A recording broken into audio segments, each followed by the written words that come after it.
Imagine this. You open Minecraft at night, but the moon is no longer white. It's blood red, beating like a living heart. And everything you once trusted, every mob, every villager, even your pets, wants to kill you. Tonight, you'll face the blood moon curse.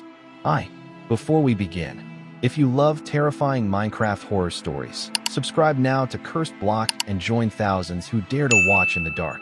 Steve was deep in the mines when he noticed something strange.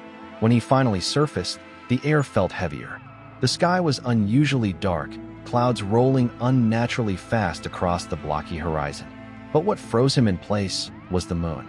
It wasn't the pale white square he knew. It was glowing blood red, pulsing slowly, as if it were alive. Every beat sent a faint hum through the ground. His torches flickered, dimmer than usual, their lights swallowed by the crimson glow. Steve whispered to himself, "Just a glitch, it's just a glitch." But his instincts told him otherwise. The village ahead should have been alive with sound. Villagers murmuring, animals pacing, golem patrolling. But when he walked closer, silence swallowed him. The houses were dark. Doors swung open as if abandoned. Not a single villager in sight. Steve walked past the animal pens. A cow stood in the corner, motionless. At first, it looked normal, until it slowly turned its head toward him. Its eyes glowed red. Thick, pixelated blood dripped from its mouth. Then, in a twisted, distorted tone, the cow screamed. Not a moo, but a human-like cry of agony. Steve staggered back, gripping his sword. But the sound didn't stop. Other animals turned their heads one by one. Chickens, sheep, even the wolves. All their eyes burned crimson. The cow suddenly charged at him, its body twitching unnaturally. He swung his sword desperately, pushing it back. The creature collapsed, but instead of dropping leather, it dissolved into a puddle of dark red liquid that hissed as it soaked into the ground. Steve looked up.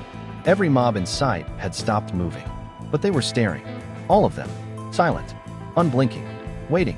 His heart pounded. He took a step back. That's when the iron golem moved. Slowly, it turned its massive square head. Its eyes glowed brighter than the others. With a roar, it raised its arms and smashed the ground, shaking the earth beneath Steve's feet. Doors creaked.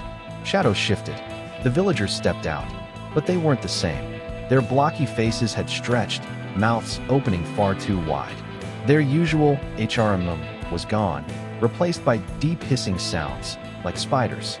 Their limbs jerked unnaturally, moving faster than they should. Steve backed away, stumbling. One of them lunged forward, impossibly fast, scratching the dirt with elongated hands. Steve barely slammed his door shut in time, barricading himself inside. Outside, red eyes pressed against the window. Dozens of them. And then, the whispers began. They weren't coming from outside anymore. The whispers slithered through the air inside the house, curling around his ears. "Steve, you can't run. The moon chose you." He pressed his hands over his ears, but it didn't help. The voices were inside his head, echoing, overlapping, laughing.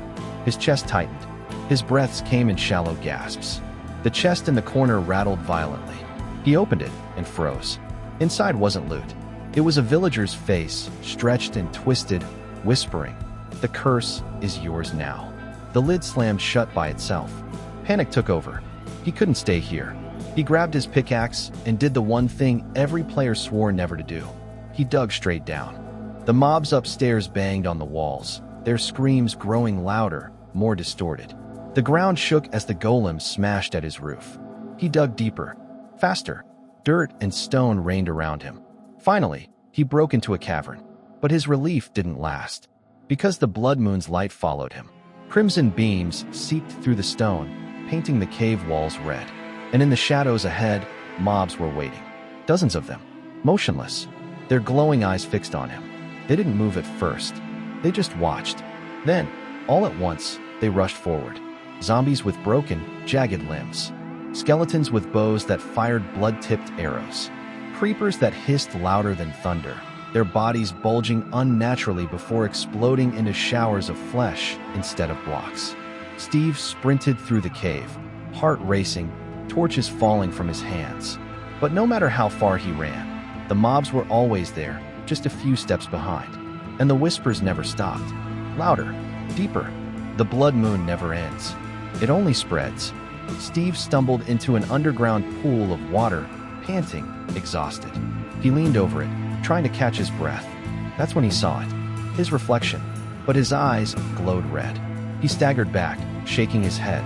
No, this wasn't real. But the reflection smiled back at it. A twisted, jagged smile. And then it moved on its own. The reflection whispered in Steve's own voice. The curse is not outside anymore. It's inside you. If you survived this far, congratulations. But remember, once the blood moon rises, there's no escaping it. Subscribe to Cursed Block for more terrifying Minecraft horror stories, and share this with a friend. If you dare, let them sleep tonight.